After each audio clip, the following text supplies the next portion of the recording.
Welcome to easy question.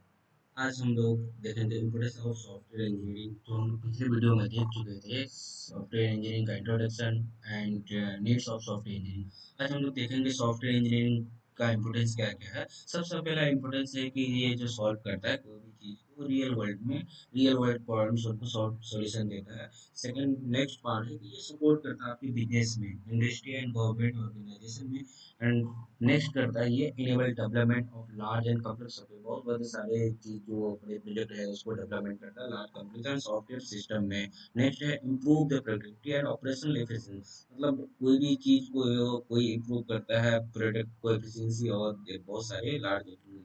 Ensure करता है delivery reliable and dependable software में। ऐसा चीज नहीं करता कि कोई चीज आपको सिक्योरिटी देगा। सिक्योरिटी कोई भी चीज सॉफ्टवेयर इंजीनियर अगर बना रहे, कोई एप्लीकेशन आप बना रहे, उसमें सॉफ्टवेयर जो है आपको अगर सिक्योरिटी नहीं दे रहा तो वो रिलेबल डिपेंडेबल नहीं होगा वो सॉफ्टवेयर। उस सॉफ्टवेयर पे ट्रस्ट इशू हो जाएगा। ट्रस्ट इशू नहीं हो, जहाँ ट्रस्ट इशू इंसान का है उस सॉफ्टवेयर को आप भी यूज नहीं करेगा, कोई एप्लीकेशन का यूज नहीं कर। सपोज आप अगर व्हाट्सएप चला रहे हैं, अगर व्हाट्सएप में अगर इंसान ट्रस्टेबल नहीं होगा तो आप व्हाट्सएप नहीं चलाएंगे। व्हाट्सएप एप्लीकेशन हो सकता है कि कोई बात पर्सनली बात हो या कोई बिजनेस वाली बात हो या कोई चीज हो, लीकेज अगर जहाँ भी हो, जहाँ इंश्योर आप अगर नहीं कर रहे हैं डिलीवर को, वो चीज़ आपका सॉफ्टवेयर जो है नहीं अच्छा होगा। इसलिए यहाँ यहाँ जो है इस इम्पोर्टेंस इसलिए है कि वो इंश्योर करता है डिलीवरी को, जो आपको सिक्योरिटी दे रहा है सॉफ्टवेयर। सपोर्ट ये टेक्नोलॉजी को इनोवेशन है। ये टेक्नोलॉजी इसमें इनोवेशन आता है, एआई, क्लाउड कंप्यूटिंग, आईओटी, इस तरह की टेक्नोलॉजी इसमें सपोर्ट आते रहते हैं। जैसे एनएलपी आएंगे अभी कुछ देर में जो है। उसके बाद आपका है कि इसको रिड्यूस करता है रिस्क सॉफ्टवेयर को फेलियर और क्रिटिकल सिस्टम में। और है कि फैसिलिटीज कंटिन्यूस सॉफ्टवेयर एवोल्यूशन को करता है beat changing of the requirement के हिसाब से। ये फैसिलिटीज लाता है कंटिन्यूस को, एवोल्यूशन लाता है, जो भी नई टेक्नोलॉजी लाता है एवोल्यूशन लाता है, किसी चेंजिंग ऑफ रिक्वायरमेंट, रिक्वायरमेंट के हिसाब से एवोल्यूशन आता है। उसके हिसाब से जैसे पहले जो है एआई नहीं थे तो अब एआई आ गया, पहले आईओटी था, आईओटी के बाद एआई आ गया, उसके बाद machine learning, deep deep learning, NLP, इसी तरह की एक जो है आपका जो है ये फैसिलिटी कंट्रीब्यूशन करता है, इंक्रेज करता है ग्रोथ एंड डिजिटल ट्रांसफॉर्मेशन। इसमें होता है कोई भी चीज़ इकोनॉमी के लिए होगा, जो भी काम जल्दी होगा उसमें इकोनॉमिक ग्रोथ ज़्यादा होंगे। उसके बाद है कि जो है कोई भी चीज़ खेल वगैरह गेमिंग में आ गया, उसमें ये आगे सब चीज़ में ऐसे आप ऐसी चीज़ है, अगर सुबह से शाम तक आप उठे हुए हैं तो हर चीज़ में आप सॉफ्टवेयर एप्लीकेशन से घिरे हुए हैं। सुबह उठ रहे हैं आप, अगर कोई चीज़ व्हाट्सएप चला रहे हैं, इंस्टा चला रहे हैं, इंस्टाग्राम चला रहे हैं या फेसबुक चला रहे हैं या आपका फोन पे चला रहे हैं, गूगल पे, जी पे, तो आप क्या है कि डेली सेक्टर में या गेम खेल रहे हैं, हो सकता है गेम खेल रहे हैं, हो सकता है कि आप कुछ भी कर रहे हैं, तो इसमें क्या है कि सिस्टमेटिक हर एक चीज़, इसमें क्या है कि एवरी सेक्टर में जो है आपका सॉफ्टवेयर इंजीनियरिंग का महत्व है। अब हम सॉफ्टवेयर इंजीनियरिंग का नेक्स्ट पार्ट जो देखेंगे, प्रैक्टिस ऑफ सॉफ्टवेयर इंजीनियरिंग क्या क्या है इसका प्रैक्टिस। पहला है कि ये सबसे पहले जो है सिस्टमेटिक अप्रोच के साथ है। ऐसा ना हो कि विदाउट सिस्टमेटिक अप्रोच आप लोग जा रहे हैं तो ऐसा चीज़ ये सॉफ्टवेयर इंजीनियरिंग नहीं कहलाएगा। फॉर एग्जाम्पल आप कोई प्लानिंग के साथ खड़ी नहीं है, जैसे कोई प्लान के साथ नहीं करते, सॉफ्टवेयर इंजीनियरिंग में क्या होगा कि एक अप्रोच नहीं बनेगा, डिजाइनिंग सही से नहीं बनेगा, आपका इम्प्लीमेंटेशन सही से नहीं होगा, आपका जो है टेस्टिंग सही से नहीं होगा, मेंटेनेंस सही नहीं होगा, सिक्योरिटी आप नहीं दे सकते हैं। इसमें की बात इसलिए जो सबसे पहले उस पर है अप्लाई इंजीनियरिंग और प्रिंसिपल बेस्ट प्रैक्टिस। इसमें जो अप्लाई करेंगे इंजीनियरिंग का प्रिंसिपल एंड बेस्ट प्रैक्टिस है, तो उसके बाद है कि कवर करेगा ये software HDLC. HDLC software development life cycle को ये कवर करेगा पूरी जो है। ऐसा नहीं कि सॉफ्टवेयर जो प्लानिंग है हो गया, डिजाइनिंग हो गया, रिक्वायरमेंट हो गया, इम्प्लीमेंटेशन हो गया, टेस्टिंग हो गया, मेंटेनेंस हो गया, रिस्क मैनेजमेंट, ये जो है एचडीएलसी की पूरी प्रॉपर्टी को ये क्या करेगा, कवर करेंगे। ये फोकस करता है सॉफ्टवेयर की क्वालिटी और रिलायबिलिटी में। ये फोकस की क्वालिटी और रिलायबिलिटी में फोकस इंक्रीज करता है, टीम वर्क एंड कोलैबोरेशन में करेंगे। ये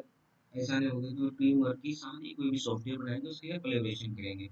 उसके बाद है कि सपोर्ट करेगा documentation through the development and process की। कोई भी डॉक्यूमेंटेशन जो चीज़ आप अगर लिख के लेते रहते हैं, जैसे हम लोग एल्गोरिथम में पढ़ते हैं, तो एल्गोरिथम में क्या है कि सबसे पहले चीज़ एक एनालिसिस किया जाता है। एनालिसिस करने के बाद ही तो इसमें क्या है कि सॉफ्टवेयर कोई भी डेवलपमेंट के लिए पहले हर एक रूल को लिखा जाता है कि इस पार्ट में क्या होगा, इस पार्ट में क्या होगा, सब चीज़ उसके तब उसके बाद प्रोसेस डेवलपमेंट का प्रोसेस करते हैं। अब है कि क्या होता है प्रमोट प्रमोट करता है सॉफ्टवेयर यूजेबिलिटी और मेंटेनेबिलिटी का। ऐसा ना हो कि वो प्रमोट भी करेंगे कि ये सॉफ्टवेयर जो है मेंटेनेबिलिटी है, यूजेबल है, मेंटेनेंस के लिए है, यूजेबिलिटी कर सकते हैं, ट्रस्ट दिलाते हैं।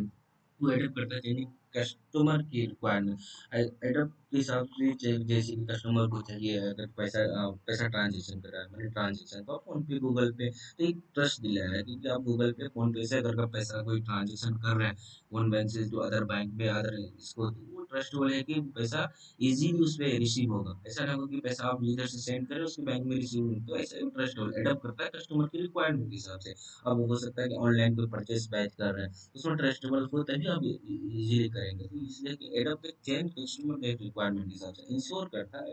Efficiently project planning and management ये इंश्योर करता है कि कोई भी चीज प्लान है उसका मैनेजमेंट आसानी से अब है कि एम और deliver software with in budget and schedule ऐसा ना हो कि आप जो है कुछ एम जो है कम ही में वो ऐसा नुकसान से नहीं होगा कुछ भी अगर आप जो कोई बजट है उसका शेड्यूल होगा डिलीवरी कितना होगा सब चीज शेड्यूल के हिसाब से होगा। अब नेक्स्ट हम टॉपिक जो है हम जिसमें देखेंगे जैसे एप्लीकेशन क्या है सॉफ्टवेयर इंजीनियरिंग का एप्लीकेशन क्या है। पहला एप्लीकेशन है कि बैंकिंग और फाइनेंस जैसे भी कोई भी काम फोन पे गूगल पे मैं एग्जाम्पल दे रहा हूँ शुरू से दे रहा हूँ जिसका फोन पे है तो उसमें बैंकिंग फाइनेंस सिस्टम में आता है जो भी फोन पे गूगल पे पेटीएम जितने भी है इसमें बैंकिंग जो एक सिस्टम चलता है एक जो डेटाबेस कनेक्टेड चलता है तो उसके one bank to other bank transaction easily हो जाता है या कोई चीज आप इजीली का आराम से कर सकते हैं। दूसरा है कि हेल्थ केयर हॉस्पिटल मैनेजमेंट में है हेल्थ केयर हॉस्पिटल मैनेजमेंट में आप देखे होंगे डॉक्टर बुकिंग हो गया और एक्सरे वगैरह जो करते हैं मतलब जितनी भी अभी ऑपरेशन वगैरह होता है तो सब चीज़ जो है आप जो है सॉफ्टवेयर इंजीनियरिंग के द्वारा इजीली आपको जो है हो जा रहा है लेजर हो गया। अब दूसरा कि e commerce and online shopping platform e commerce and online shopping platform में इजीली आप कोई चीज़ जो है हम उसका एप्लीकेशन आराम से एजुकेशन है ई लर्निंग एजुकेशन में जो है आप जो है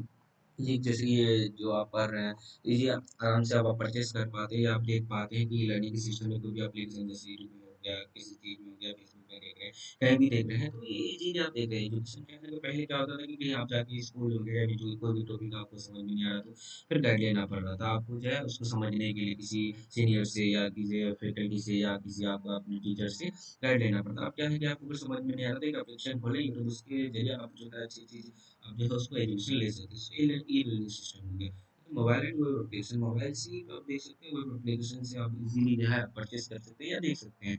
ताकि क्या कोई चीज़ आप ट्रांसपोर्ट या एयरलाइंस सिस्टम या रिजर्वेशन सिस्टम में इजीली आप खुद कर सकते हैं पहले क्या होता था कि आप जाके खुद करना पड़ता था तो इसे इजी हो गया इस एप्लीकेशन इजी हो गया अब जो है एम्बेडेड सिस्टम IoT डिवाइस इसमें लगे हुए हैं इस तरह के आर्टिफिशियल इंटेलिजेंस मशीन लर्निंग इसका ये जैसे रोबोटिक वगैरह में हो गया तो इसका आसानी से ये एप्लीकेशन सॉफ्टवेयर इंजीनियरिंग में आ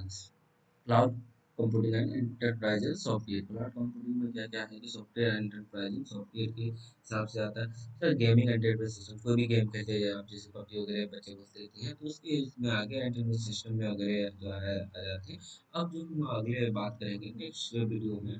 मिलेंगे ये इवोल्यूशन ऑफ सॉफ्टवेयर इंजीनियरिंग कैसे हुआ उसके बारे में हम बात करेंगे जो ये बना कैसे है इसका मीनिंग क्या होता है इसके बारे में हम इवोल्यूशन के बारे में जानेंगे मिलते हैं नेक्स्ट वीडियो में तो मेरे साथ बने रहिए।